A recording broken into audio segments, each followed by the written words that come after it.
보자.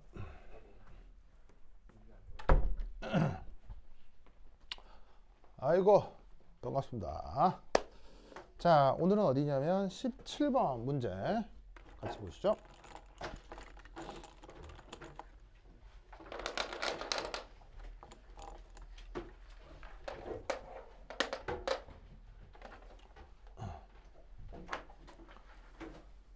자, 우선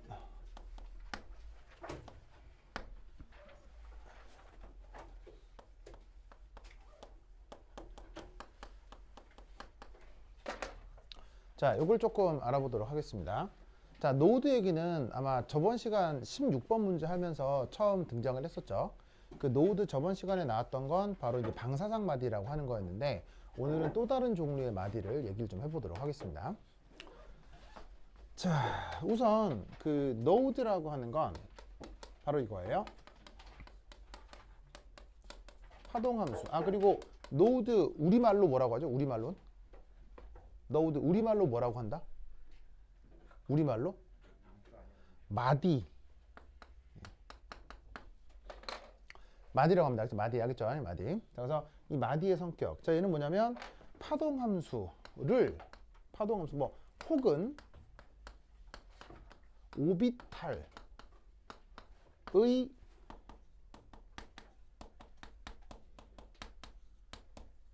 함수값을 0으로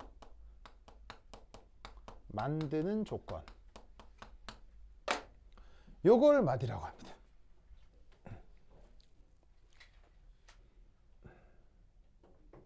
자, 그래서 저 마디 역시 그 뭐냐면 마디 역시 당연히 하늘에서 뚝 떨어진 개념이겠어요? 그 뭐냐면은 기존에 있는 개념이겠어요? 마디 역시 하늘에서 떨어진 개념이 아니고 기존에 있는 거겠죠? 그럼 내가 예전에 그런 얘기 했었잖아요. 이 하늘 아래 새로운 것이 있다 없다? 없습니다. 알겠어요? 이 하늘 아래 새로운 것은 존재하지 않습니다. 더더군다나 인간이 해놓은 것은. 자, 그래서 저 마디가 사실은 어디서 등장하는 거냐면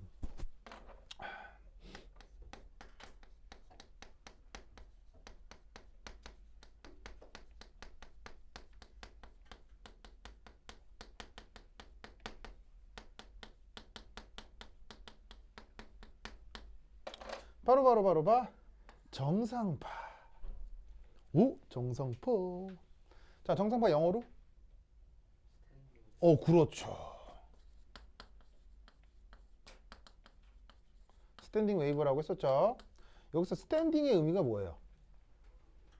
스탠딩의 의미가 뭐냐면요, 말 그대로 그냥 가만히 서 있는 이란 얘기예요.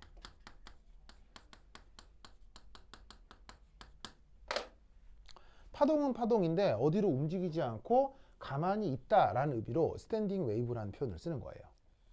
그럼 저 스탠딩 웨이브의 그 첫 번째 예를 들면 이제 형성 조건을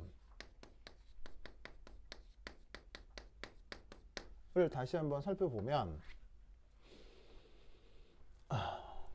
아까 몇 개를 그렸었는데 뭐 예를 들어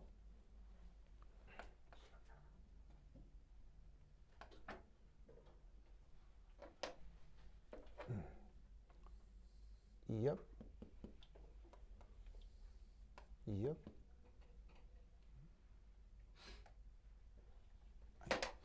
좀 더 밑에도 그려야 되겠다. 2옆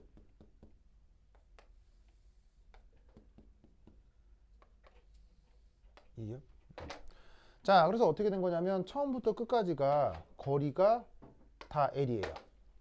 그 L인 선에 정상파가 만들어질 때 어떤 식으로 만들어질 수 있다고 했어요? 첫 번째는 2옆 이렇게 된 채로 상하 진동을 할 수 있다고 했었죠. 여기서 스탠딩이란 말은 어디로 도망가지 못하고 이 위아래로 상하 진동만 한다는 상황을 스탠딩으로 표현을 한 거예요. 지금 이게 그 정상파가 주로 현악기 등에서 나타난다고 했는데, 아니 악기를 튕긴다고 해서 줄이 어디로 도망가는 건 아니잖아요. 줄이 거기에 딱 매여 있는 상태에서 진동만 하기 때문에 이 에너지인 파동은 어디로 도망가지도 못하고 그 현 위에서만 살아있는 거예요. 무슨 말인지 알겠죠? 그런 상황을 스탠딩이라고 표현을 하는 건데, 그게 그 스탠딩의 상황을 어떻게 이렇게 생각해 볼 수도 있고 이렇게 생각해 볼 수도 있고 요렇게 혹은 요렇게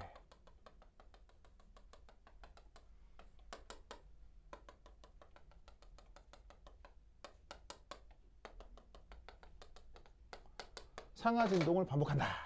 이렇게 볼 수가 있다고 했죠. 이때 이 형성되는 조건을 수리적으로 이렇게 그 현의 길이 안에 이런 식으로 파장의 절반이 자연수 개수만큼 있다. 파장의 절반이 자연수 개수만큼 있다. 이런 식으로 일반화해서 표현할 수 있다고 했습니다. 기억나시죠? 이거는 화학에서뿐 아니라 물리학 시간에도 나중에 배우게 될 테니까 꼭 기억을 해두시기 바라고요. 알겠죠? 자, 근데 이때 여기에서 놀라운 사실은 바로 이겁니다. 바로 요런 거, 요런 거, 요런 거. 저 빨간색으로 표시한 거 있죠? 저 빨간색으로 표시한 게 뭘까요? 이게 노드예요. 이게 내가 처음 그 정상파를 배운 건 그 고등학교 물리 시간이었거든요. 그 고등학교 물리 시간 때 물리 선생님이 어떻게 했냐면요. 정상파를 설명하면서 학생 모두를 운동장으로 나가게 했어요. 그래서 우리 반 학생들이 물리 시간에 선생님 물리 시간에 운동장에 나갔다니까요. 운동 나가지고 이제 수업하다가 밖으로 나가니까 막 산책하고 좋잖아요. 그래서 아 좋다 이러는데 갑자기 선생님이 얘들아 이제 와봐라. 그래서 이제 선생님 왜요? 그래서 자 이걸 잡아봐. 그래서 이제 뭐냐면 그거 줄넘기 줄. 줄넘기 줄을 끝 사람에서 한 사람이 잡은 거야. 잡아봐. 잡아. 저기 흔들어. 흔들어. 여기 줄넘기가 있는 거야? 그러면 흔들 하면 줄넘기가 어떻게 돼? 줄넘기가 넘실 할 거 아니야. 이게 바로 정상파라는 거지. 무슨 말 알겠어요? 근데 이 정상파를 살살 흔들면 어떻게 되냐면 요런 모양이 그대로 나타나요. 줄넘기 줄이 위아래로 상하 운동하는 건 여러분들이 충분히 경험할 수 있잖아요. 그렇죠?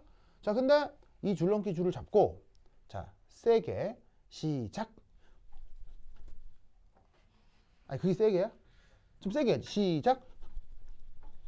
이왁 하면 진짜로 아니, 그만해도 돼요? 아, 그래요. 우리 오빠 이름이? 아, 지원이야. 그렇지. 지원이 오빠한테 박수!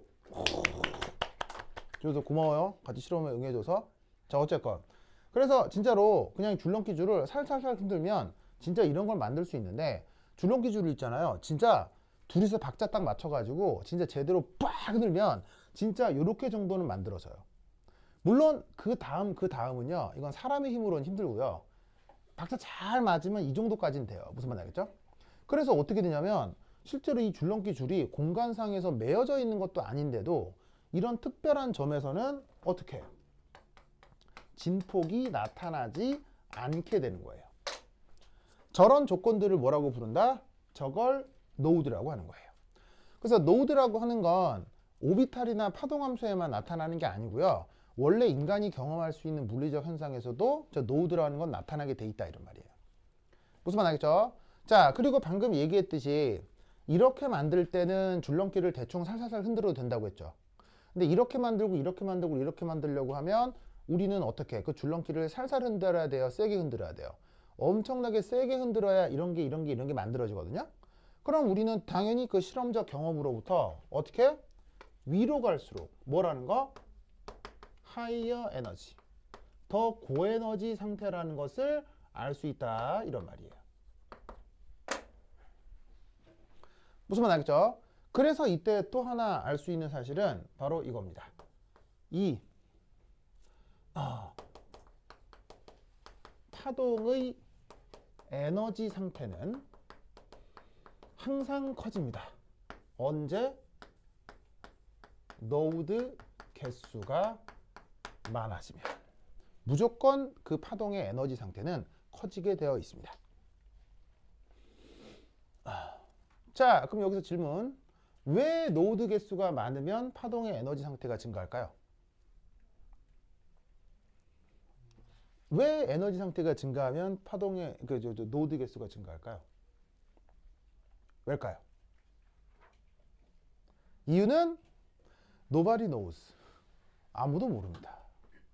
그냥 우리 우주가 그렇게 구성되어 있고 그렇게 우리가 경험하는 겁니다. 알겠죠? 즉 노드 개수가 많아질수록 그 파동의 에너지 상태가 커지는 건 이유가 있어서 그런 게 아니고 인간이 200만 년 동안 경험한 우주의 속성일 뿐인 겁니다. 무슨 말 알겠죠? 그렇다면 당연히 양자역학을 만들거나 고전 파동 역학을 만들거나 하는 그 물리학자들 입장에서는 당연히 이것이 여기서도 그대로 나타나도록 하겠습니까? 혹은 나타나지 않도록 하겠습니까? 반대로 나타나게 하겠습니까? 당연한 거 아니에요? 우리는 200만 년 동안 이걸 계속 관찰해 온 거예요. 그럼 당연히 물리학적으로도 고전 역학을 만들건 양자 역학을 만들건 이 사실이 고스란히 들어가도록 함수를 꾸미게 돼 있다 이런 말이에요. 무슨 말인지 알겠죠? 그러니까 저게 파동함수가 됐건 오비탈이 됐건 걔가 보이는 노드의 개수가 많으면 많을수록 당연히 그 오비탈은 에너지적으로 안정한 거예요? 불안정해지는 거예요? 점점점 불안정해지는 거다라고 생각하면 된다 이런 얘기지. 무슨 말인지 알겠죠? 그렇죠? 그러니까 철저하게 양자역학이라고 하는 것도 그 고전역학의 뿌리를 두고 있는 거예요. 아시겠죠? 그렇죠? 이 논리를 기억을 해두시기 바랍니다. 이때 두 번째, 이 노드는 종류가 있습니다. 자, 몇 가지 종류가 있다? 두 가지 종류가 있어요. 자, 이 노드 두 가지 종류 첫 번째 1. 자, 원래 전문 용어로는 radial node라고 합니다. radial node. 자, 근데 우리말 번역은 바로 방사상 마디. 방사상 마디라고 하는 겁니다. 자, 이 방사상 마디의 의미는 뭐냐면 핵으로부터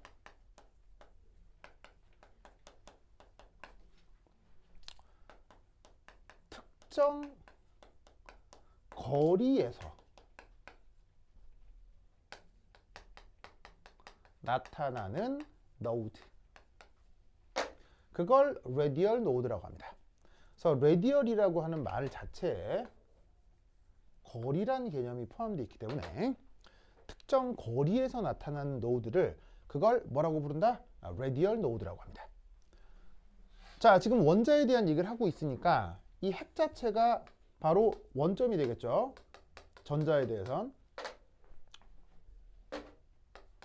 그래서 핵을 원점으로 했을 때 핵으로부터 특정 거리에서 노드가 나타날 경우 그걸 radial node라고 하는데 그렇다면 3차원에 있는 물체에 대해서 특정 거리에 있는 점들을 다 모으면 그게 기하학적으로 뭐가 될까요? 바로 이 radial node는 항상 구 껍질 형태입니다. 자, 원점으로부터 동일 거리에 떨어져 있는 점을 2차원에 대해서만 생각하면 그건 원이잖아요. 근데 이걸 3차원으로 확장하면 구 껍질이 된다는 거 알겠죠? 무슨 말 알겠죠? 구 껍질이 된다는 거. 그래서 이 radial node는 항상 어떤 형태다? 구 껍질 형태다. 를 저번 시간에 어디서 확인했어요? S오비탈에서 확인을 했던 거죠. 저번 시간에는 S오비탈에 대한 radial distribution function이라고 하는 주제에 대한 얘기를 했었죠. 그때 2S나 3S에서 구껍질 형태의 노드가 나타났었는데 그런 걸 다 뭐라고 한다? radial node라고 한다는 얘기예요. 알겠죠? 그리고 이 radial node 반드시 기억할 거 n 빼기 l 빼기 1개입니다. 요거 반드시 외우셔야 됩니다. 시험에 무지하게 나온다. 지금도 나온다. 완전 중요하다. 아시겠죠? 완전 중요하다. 자, 이때 n이 뭐고 l이 뭐예요? n은 뭐예요? n. n은 수 양자수. 그 다음 여기에 있는 l은 뭐예요? l. l은 각 운동량 양자수 라고 했지요? 꼭 기억해 두셔야 됩니다. 알겠죠? 그래서 이 레디얼 노드가 1이 나타난다는 거 꼭 기억하시고요. 그 다음 두 번째, 이 어떤 노드가 있을까요? 레디얼 노드 말고 무슨 노드가 있을까요? 예습한 사람이 아무도 없군요. 좋습니다. 뭐라고요? 지원 뭐라고? 있었는데 까먹었어. 있었는데 까먹었다. 좋습니다. 자, 두 번째 노드는 바로 앵귤러 노드라고 합니다. 앵귤러 노드. 우리말 번역은 언제? 우리말 번역은 몰라. 좋습니다. 각마디라고 합니다. 각마디. 왜? 그 각을 앵글이라고 하잖아요. 그 앵글의 형용사가 앵귤러입니다. 그래서 우리말 번역은 각마디. 원래 표현은 앵귤러 노드. 얘는 뭐냐면요. 원점인 핵으로부터 특정 방향이에요. 방향. 특정 방향으로 나타나는 노드입니다. 그래서 사실은 이 레디얼이라는 말 자체가 거리라는 의미를 가지고 있고요. 앵귤러라는 말 자체가 방향이라는 의미를 가지고 있어요.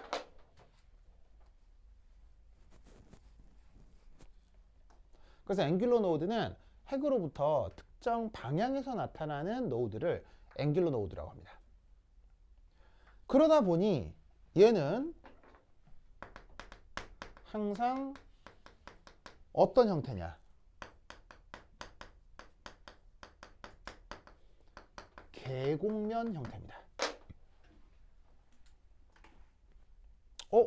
여기서 개자가 무슨 개자가요? 개.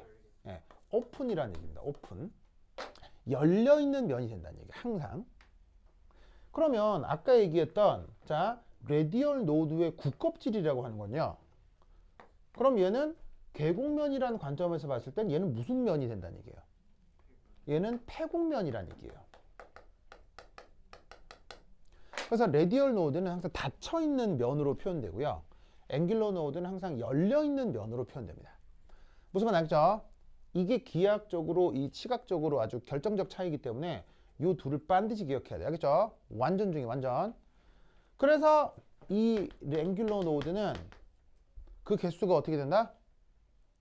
바로 L개입니다. 반드시 외우셔야 됩니다. 그래서 어떤 오비탈에 각운동량 양자수가 나타나면 그 각운동량 양자수만큼이 바로 앵귤러 노드의 개수가 됩니다. 외워야 돼. 알겠죠? 외워야 돼. 완전 중에. 그렇다면 이것으로부터 우리는 뭘 할 수 있다? 전체 노드 개수는 그렇다면 몇 개라는 걸 알 수 있어요. 바로 저 두 개를 더하면 되죠. 요거하고 요거를 더하면 되는 거죠. 그럼 어떻게 된다? n 빼기 1개. 왜 또 내 뭐 잘못했어요? 아유 그래 잘못했네. 아유 그래 이제 지원아 고마워요. 지금 예습은 안 했어도 저런 건 지적을 잘하네요. 좋습니다. 네, 그래. 그 지원이 옆에 있는 친구 이름이? 건우. 건우는 지원이하고 친해요? 예? 아니 둘이 같이 하는 것 같아가지고.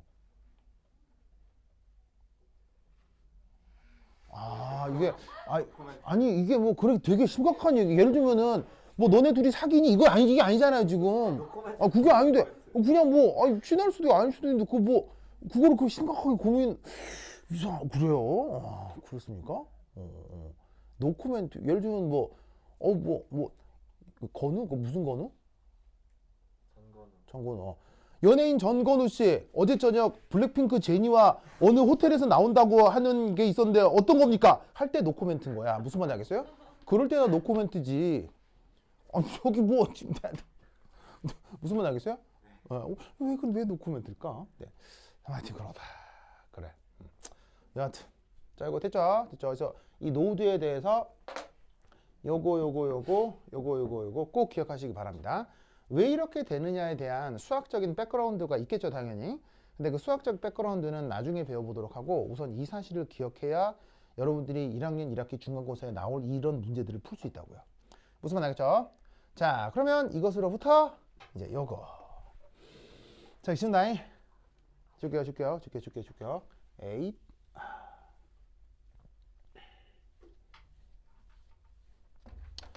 자, 17.2.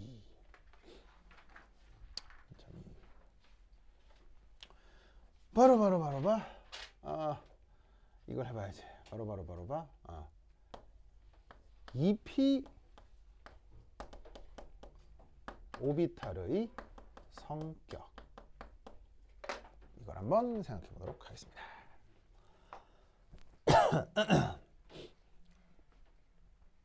자, 저기 P오비탈은 P오비탈인데 2라고 쓴 건 어떤 의미냐면 바로 주양자수가 2라는 뜻이고요. 그리고 P오비탈이라는 말의 뜻은 가군동량 양자수가 얼마인 걸 뜻하는 거죠. P오비탈은 가군동량 양자수가 얼마인 걸 얘기하는 거죠. 1이죠. 자, P오비탈 처음 들어본 사람. 처음 들어본 사람. 알아야 돼요. 그죠? 알아야 돼.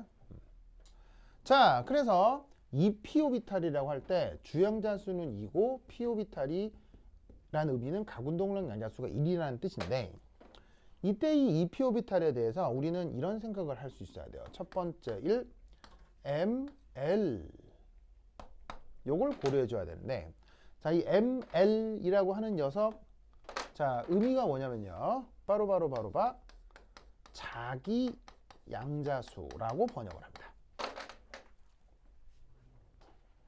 뭐 여기서의 자기는 뭐 허니 이런 뜻은 아니고요. 매그네틱이라는 뜻입니다. 그렇죠? 매그네틱.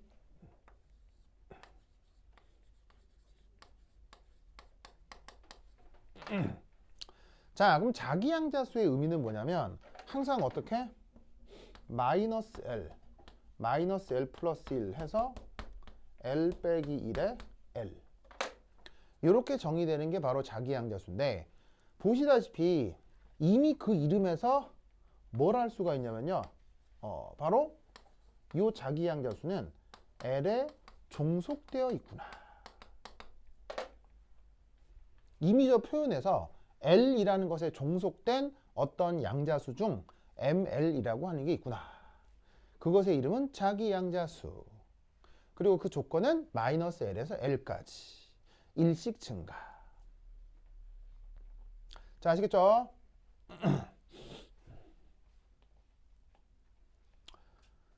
예를 들어 여러분 옛날에 있었던 조상 아이돌 중에 소녀시대라고 알아요? 모르는 사람, 소녀시대 모른다. 여러분들은 어떻게 소녀시대가 처음 나왔을 때 여러분들 애기들 아니었어요? 이름만 알아요. 아, 이름만 알아요? 그룹 이름만. 아, 그룹 이름만 알아요? 몇 명인지도 모르고 노래도 모르고. 아, 그래요? 그래요, 저는. 찌찌찌찌 베이베 이런 노래 있는데 찌찌찌 몰라요? 너무 맞죠? 이렇게 이런 노래 있는데 되게 유명한 명곡이거든요. 그거 되게 좋은 노래인데. 꼭 춤까지 춰야 되냐고요? 아니 뭐 자동으로 나오는데 저거 그럼 왜 소녀시대 얘기를 왜 하느냐? 소녀시대는 너무 가슴 아픈 걸그룹이죠. 왜냐? 이미 이름의 은퇴 시기가 결정돼 있잖아요. 그래서 이미 은퇴한 거예요. 무슨 말 알겠어요? 다 은퇴한 거야. 이미 뭐 해체죠. 뭐 공식 해체는 안 했는데 이미 해체죠. 뭐 이미 다들 뭐 30대가 넘었기 때문에 이미 이름에 그 은퇴 시기가 결정되어 있는 너무 가슴 아픈 그룹. 이미 이름에 L에 종속되어 있다는 의미가 이렇게 있잖아. 무슨 말 알겠어요? 그러니까 이름을 잘 살펴봐야 되는 거야. 무슨 말 알겠죠? 네, 하여튼 그렇다.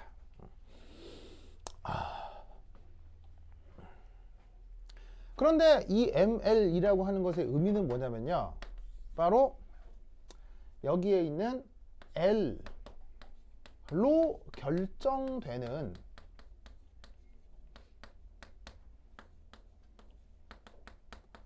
오비탈의 방향의 경우의 수를 얘기해 주는 겁니다. 그걸 저 ML 자기양자수라고 하는 녀석이 얘기를 해주는 거예요. 그렇다면 지금의 p 오비탈은 L 이퀄 1이죠. 이럴 경우 요 ML은 값이 어떻게 된다는 얘기예요. L이 1이니까 마이너스 1에서 한 칸씩 증가시키는 거예요. 그럼 0도 있고 1도 있을 수 있겠죠. 알겠죠? 자, 그럼 이때 저기에 자기양자수가 p 오비탈에 대해서 마이너스 x, 0, 1 세 가지가 등장하게 되죠. 자, 그리고 지금 하는 모든 얘기는 이유 그런 거 없습니다.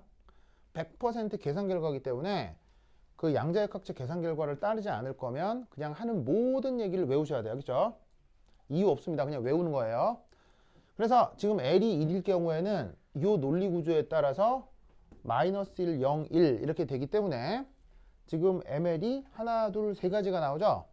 그러면 저 자기양자수에 나오는 저 마이너스 1, 0, 1 이것에 대해서는 어떻게 생각을 해야 되냐면 바로 마이너스 1과 1 중에 너는 음수니까 안 좋고 너는 양수니까 좋다. 너는 0이니까 없는 건가? 이런 생각을 하면 안 돼요. 자기양자수의 의미는요. 그냥 이 숫자 하나하나가 그냥 이름일 뿐인 거예요.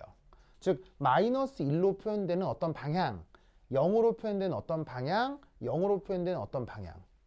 그럼 여러분 방향이라고 하는 건 절대적이에요? 상대적이에요? 방향이라고 하는 건 항상 상대적이잖아요. 그러니까 방향의 다름을 나타낼 뿐이기 때문에 얘네들이 절대적으로 더 좋고 나쁘고의 그런 게 없는 거예요. 그래서 여기에 나와 있는 마이너스 1, 0, 1이라고 하는 것은 그냥 뭐를 얘기할 뿐이다? 세 가지 방향을 얘기할 뿐인 거예요. 그래서 저 EP 오비탈의 기하학적 구조를 좀 살피면 이렇게 됩니다. 자, 어쨌거나 지금 해드리는 모든 말씀을 싸그리 외우셔야 돼요. 그냥 계속 외워야 돼요. 그래서 이 3D 기하 구조 이렇게 표현됩니다.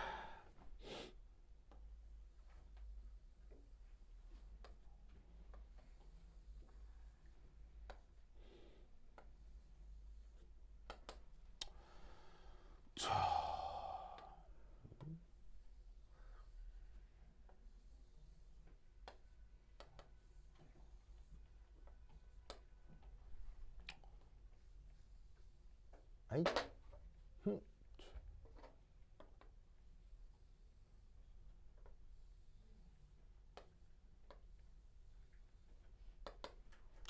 자, 다 뭐 그린 거냐면 x, y, z, x, y, z, x, y, z의 3차원 좌표평면을 그린 겁니다. 이때 p 오비탈, 특히나 2p 오비탈이 나타나는 방향이 몇 가지 방향? 세 가지 방향이라고 했죠. 세 가지 방향. 그 세 가지 방향에 따라 얘네들 각각을 EPX, EPY, EPZ로 표현합니다. 자, 그럼 이때 여기에서 EPXYZ 오비탈이 어떻게 나타나는 거냐? 분명 어디선가 봤을 텐데 요렇게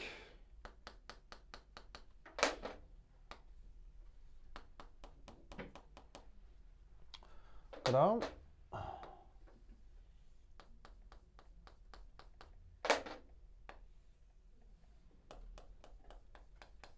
요렇게 그 다음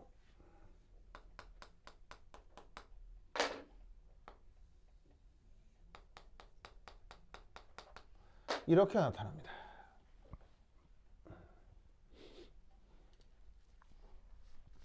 자, 이때 빨간색으로 나타내고 파란색으로 나타내고 이것의 의미는 뭐냐면 앞으로 내가 이 오비탈 그림을 그릴 때 빨간색으로 나타내고 파란색으로 나타내고 하는 게 많을 텐데 그 의미가 각각 뭐라고 했죠? 저번 시간에 얘기했죠? 빨간색, 파란색 무슨 의미라고 했어요? 바로 플러스 함수값. 그 다음 마이너스 함수값을 의미한다고 했죠. 그래서 P 오비탈에는 저렇게 플러스 함수값인 부분하고 마이너스 함수값인 부분이 있어요. 그걸 지금 이제 플러스다 마이너스다 쓰는 것보단 그 직관적으로 이제 색깔로 표현하면 구분이 편하니까 저리 앞으로 표현을 하겠습니다.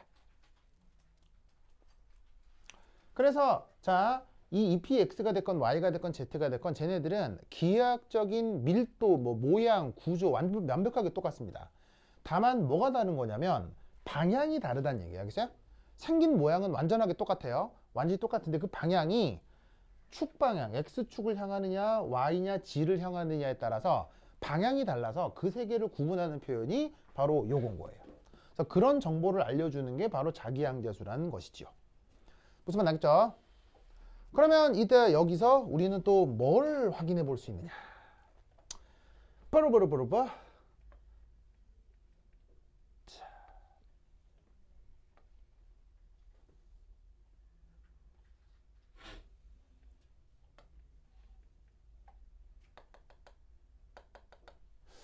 저기 노란색 보조선이죠. 노란색 보조선. 보이세요? 노란색 보조선. 자, 이게 뭐냐면 이게 X축이니까 노란색 보조선은 YZ 평면을 뜻합니다.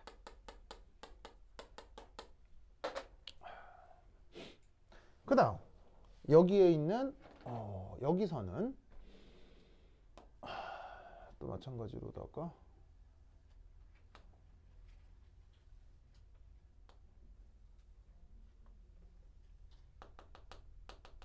이 입체감을 표현하는 섬세한 손길. 자, 어쨌건 봅시다. 네. 자, 그림이 예쁘잖아요. 그죠? 건우야 예쁘죠? 그렇지. 지원아 예쁘죠? 별로 안 예뻐요? 감상 중이에요. 감상 중. 그래요. 자, 어쨌건 얘는 뭐겠어요? 지금 보시다시피 Y축에 대한 수직하게 얘는 뭘 그린 것 같냐면 바로 ZX 평면을 그린 거라고 보면 되겠죠. 마지막으로 G축으로 향하고 있는 PZ 오비탈에 대해서는 얘를 보시다시피 짠 하고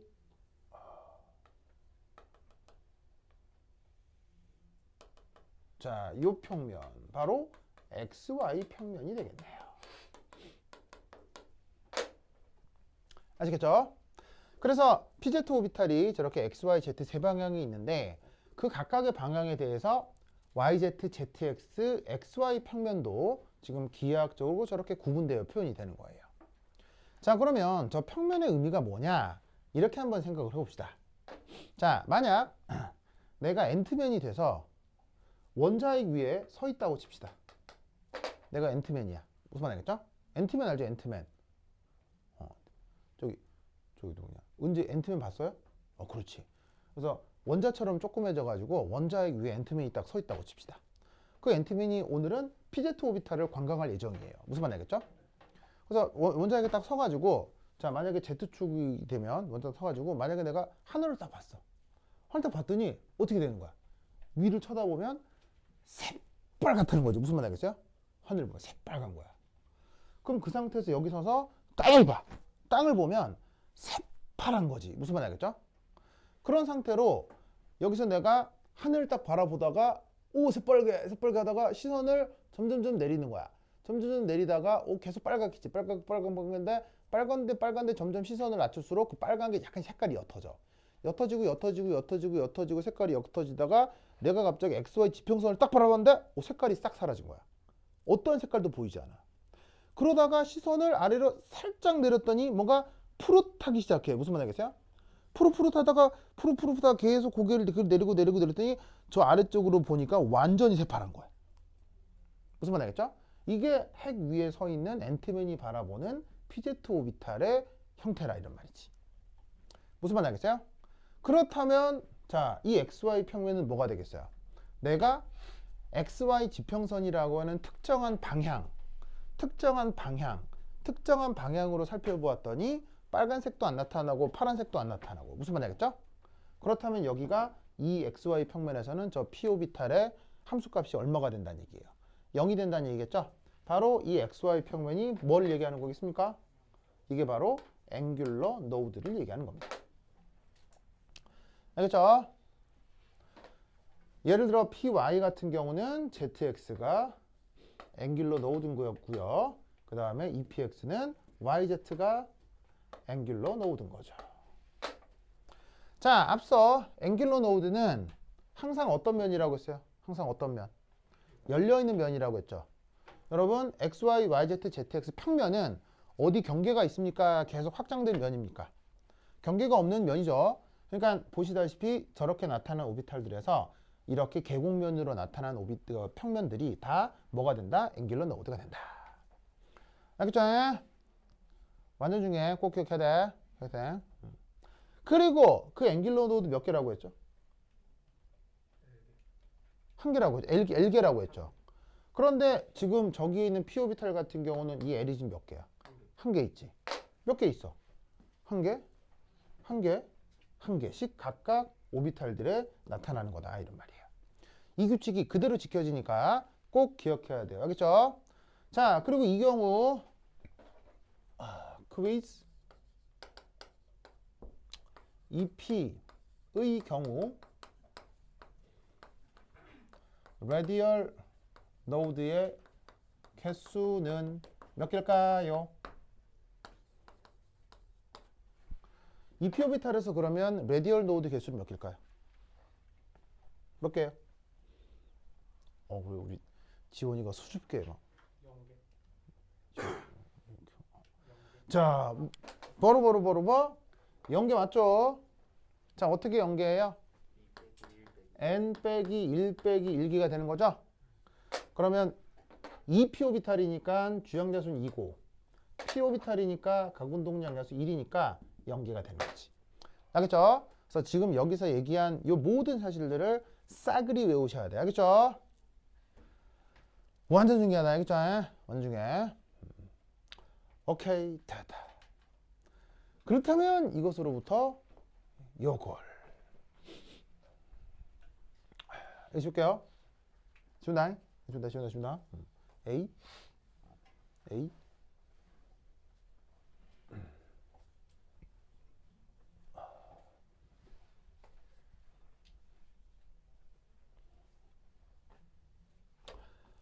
자, 그러면 17.3 드디어 이 문제를 한번 풀어봅시다. 이런 백그라운드 정보를 알고 이제 이 문제에 들어가는 거예요.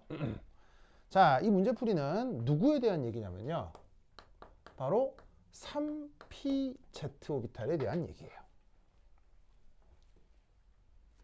자, pz는 pz인데 주양자수가 얼마인? 3인 경우에 대해서 얘기를 하고 있는 거다. 이런 말이지.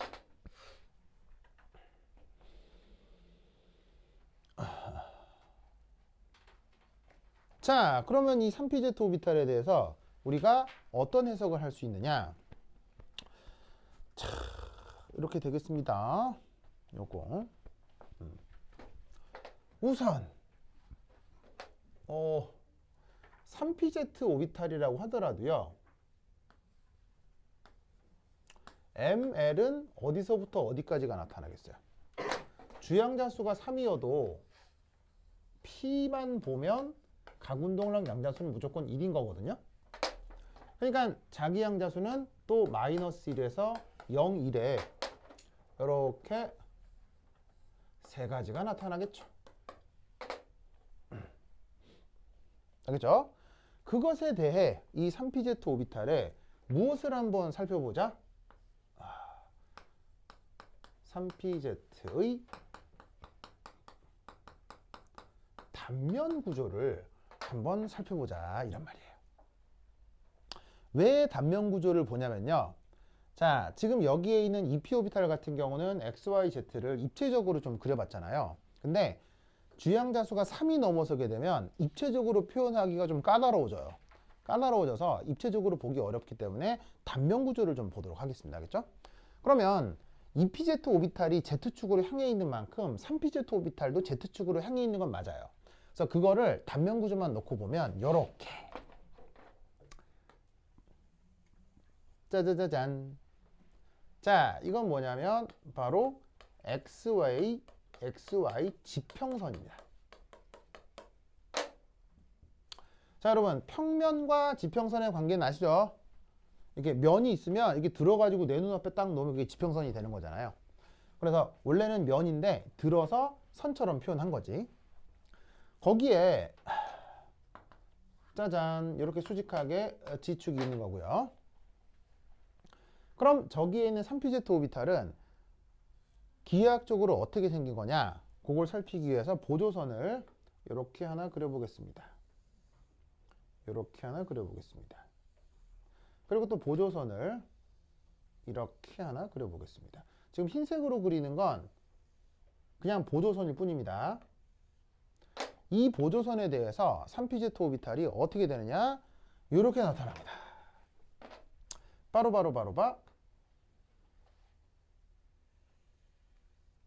짜잔.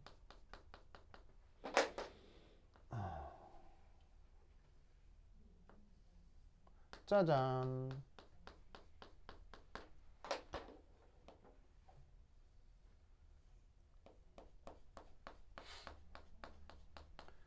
짜잔.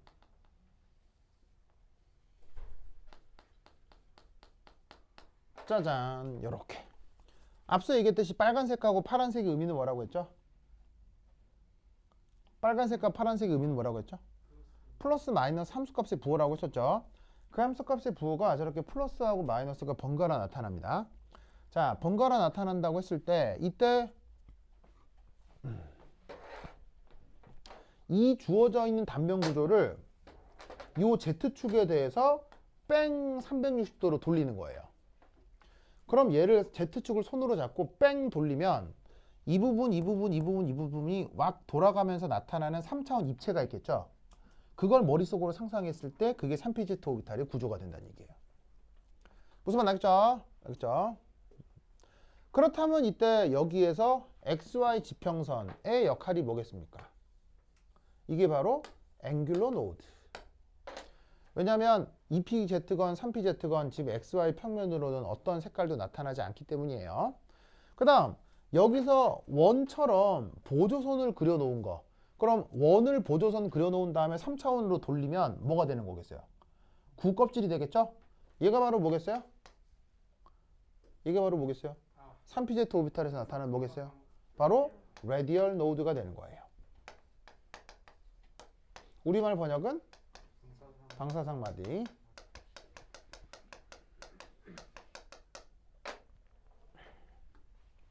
알겠죠? 그래서 아까도 얘기했듯이 이 앵귤러 노드는 무슨 면? 앵귤러 노드는 무슨 면? 바로 계곡면. 라디얼 노드는 무슨 면? 회곡면. 아시겠죠? 이것을 또 꼭 반드시 명심해 주셔야 됩니다. 됐다. 자, 그리고 또 하나 중요한 사실은 아까 얘기했듯이 이거 내가 아까 얘기를 안 했구나. 또 하나 중요한 거 p 오비탈은 언제나 면대칭입니다. 그 면대칭을 뜻하는 독일어 그걸 운게라데라고 하거든요. 그리고 운게라데라고 하는 것은 항상 대칭 면을 찾을 수가 있습니다. 그런 경우를 면대칭 그리고 독일어 표현으로는 운게라데라고 합니다. 그럼 저 경우 대칭면을 찾을 수 있다. 무슨 말이냐면 이거예요. 자, 여기에 있는 이 px가 됐건 py가 됐건 pz가 됐건 위쪽과 아래쪽에 그 색깔만 다를 뿐이지 크기는 똑같거든요. 그렇다면 예를 들어서 pz 오비탈 같은 경우 z축을 포함하는 어떤 가상적인 면이 있을 거란 말이죠. 그 z축을 포함하는 가상적인 면으로 칼을 싹 집어넣어서 양쪽을 딱 벌리면 어떻게 되겠어요? 완전히 데칼코마니가 되겠죠? 그래서 2pz 오비탈이 됐건 y가 됐건 2px가 됐건 이런 식의 대칭면들을 모두 다 찾을 수 있다는 얘기예요. 그래서 요거는 노드고요. 요거는 대칭면인 거지. 그런 대칭면을 여기서도 다 찾을 수 있는 거고, 당연히 여기에는 3pz 오비탈에 대해서도 뭐 요런 식의 뭘 찾을 수 있다? 대칭면을 찾을 수 있는 거죠. 알겠죠? 그래서 여기서 플러스 마이너스로 부호 표시를 이렇게 부여를 한 거예요. 요 논리를 꼭 기억해 두셔야 됩니다. 알겠죠? 완전 중요해. 꼭 기억해야 돼요. 그렇다면 거기에 있는 선택지란다. 새끼 문제 1, 2, 3, 4를 해결을 해보면 첫 번째 1. 그림에서 나타난 A가 의미하는 것은 A 뭐겠어요? A가 바로 레디얼 노드가 되는 거고요. 두 번째 2. 그림에서 나타난 B의 의미가 뭐겠어요? B가 바로 앵귤러 노드가 되겠죠. 세 번째, 위에 주어진 오비탈의 종류는 이 오비탈 뭐예요? 이거? 네, 바로 3pz. 왜냐면 앵귤러 노드가 xy 지평선이죠. xy 지평선으로 나와 있기 때문에 얘는 3pz 오비탈이 되는 거예요. 3이라는 건 뭐라고요? 3이라는 건 3이라는 건 어떻게 찾냐고요? 레디얼 노드 개수가 몇 개죠? 지금 몇 개죠? 한 개요. 한 개 있죠? 그러면 n 빼기 l 빼기 1이어야 되죠? 어쨌거나 l은 몇 개? 한 개. 그러면 n이 몇 개? 3. 알겠죠? 그래서 요거 레디얼 노드 개수가 n 빼기 l 빼기 1개라는 것도 반드시 외우셔야 됩니다. 알겠죠? 그리고 네 번째, 위에 주어진 궤도함수에서 각 부분의 파동함수의 부호를 적으시오. 바로 색깔 채우기 하면 되는 거죠. 그래서 왜 초등학교 때 많이 해봤을 거 아니야. 이렇게 막 이렇게 막 백설공주도 있고 막 이런데 막 색깔 이렇게 채우고 막 그건 해본 적 있죠? 에? 기억이 없다고요? 그래요? 그거는 졸리죠 지금. 약간 힘들어하는 표정인데? 괜찮아요? 좋아. 하여튼 그렇다. 그래서 보시다시피 방금 여기 얘기했던 것처럼 플러스 마이너스. 알겠죠? 이렇게 표기하시면 됩니다. 그리고 또 하나. 여러분, 플러스와 마이너스는 절대적이에요, 상대적이에요? 플러스하고 마이너스는 철저하게 상대적이죠. 뭔 말이냐면 톰슨이라고 하는 양반이 원자핵을 먼저 발견했어요? 전자를 먼저 발견했어요? 전자를 먼저 발견하는 바람에 거기에 마이너스 부호를 부여하는 바람에 전자가 마이너스가 되고 핵이 플러스가 된 거거든요. 무슨 말 알겠어요? 그러니까 그 플러스하고 마이너스라는 그 방향은 철저하게 상대적이라는 거예요. 그리고 마찬가지로 고전 전자계학적으로 그 고전 전자계학과 관련된 그 방정식에다가 플러스하고 마이너스 부호를 완벽하게 싹 다 바꿔버려도 똑같이 성립하는 역학체계가 성립되거든요. 즉, 전 우주의 플러스와 마이너스는 철저하게 뭐 할 뿐이다? 서로 상대적일 뿐이다. 그럼 이 말은 여기 함수값의 부호가 플러스다 마이너스다 라는 뜻은 상대적으로 다르기만 하면 된다는 얘기예요. 그럼 이 플러스 마이너스를 어떻게 해도 된다? 까꾸로 부여하셔도 돼요. 알겠어요? 까꾸로. 지금은 플러스 마이너스인데 반대로 마이너스 플러스로 써도 상관없어요. 정확하게 같은 거예요. 무슨 말 알겠죠? 알겠죠? 그래서 플러스하고 마이너스 부호는 서로 상대적인 것이다. 네. 그림에서 네. 저거 1번 개수가 왜 한 개예요? 다시요. 뭐라고요? 1번 문제의 개수가 왜 그림에서 한 개예요? 이거요. 이거 한 개예요. 그러니까 레디얼 노드는 항상 어떤 꼴이라고 했어요? 국껍질 형태라고 했죠. 지금 여기서 나타나는 국껍질 형태의 노드는 이거 하나밖에 없잖아요. 이거 한 개. 항상 두껍질이에요. 네, 무조건이야. 알겠죠? 레디얼 노드는 무조건 국껍질 형태. 문제 알겠죠? 외워야 된다. 지금 이런 타입의 문제가 거의 매년 나와요. 알겠죠? 매년 나오기 때문에 이번 중간고사 또 무조건 나온다. 알겠죠? 이거 실수하면 안 돼. 됐다. 자, 그래서 17번 됐고요. 그 다음 또 안 해봤던 게 19번부터 또 안 해봤구나. 자, 그래서 거기 보시면은 그 5페이지 보시면 19번, 뭐 20번, 21번 요 세 개의 문제가 있군요. 요거부터 한 10분 쉬었다 보도록 하겠습니다. 환시에 갔다 오세요. 아야.